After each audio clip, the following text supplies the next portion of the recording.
L'Umana Reyer cade a Cremona 80-65 e perde il secondo posto che va proprio ai lombardi, usciti vittoriosi da quello che era una sorta di spareggio ad un solo match dalla fine di una regular season che gli Orogranata termineranno al terzo posto. È una partita giocata a viso aperto tra due squadre che soprattutto hanno fatto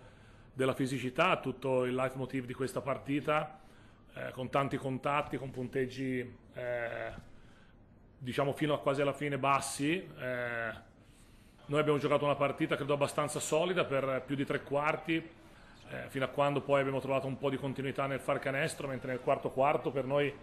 è diventato molto difficile far canestro, soprattutto con tanti siri anche aperti. Mi viene in mente quello di Bramos, tanti passaggi dentro a Mitchell Watt, Austin Day, mentre Cremona è stata molto brava a trovare due canestri importanti con Ricci che hanno un po' aperto la partita. Un match che finirà negli annali per l'impresa di Bramos, che ha eguagliato il record di triple in maglia Reyer di Drazen Dalipagic, ma anche un match che è stato molto più combattuto di quanto racconti il punteggio finale e che a metà terzo quarto gli Orogranata si sono trovati a condurre 44-51. Qui è mancata qualcosa, ma persino le sconfitte possono essere utili se si è in grado di fare tesoro di ciò che non è andato e fare in modo di non commettere più certi errori. La cosa che non mi è piaciuta assolutamente è che quando poi si è alzata l'intensità abbiamo perso anche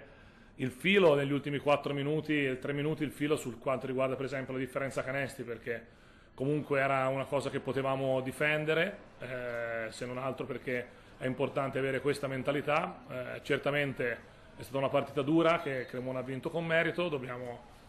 certamente migliorare alcune cose, rimboccarci le maniche e pensare alla prossima partita, che sarà l'ultima di questa regular season, e poi inizieranno i playoff.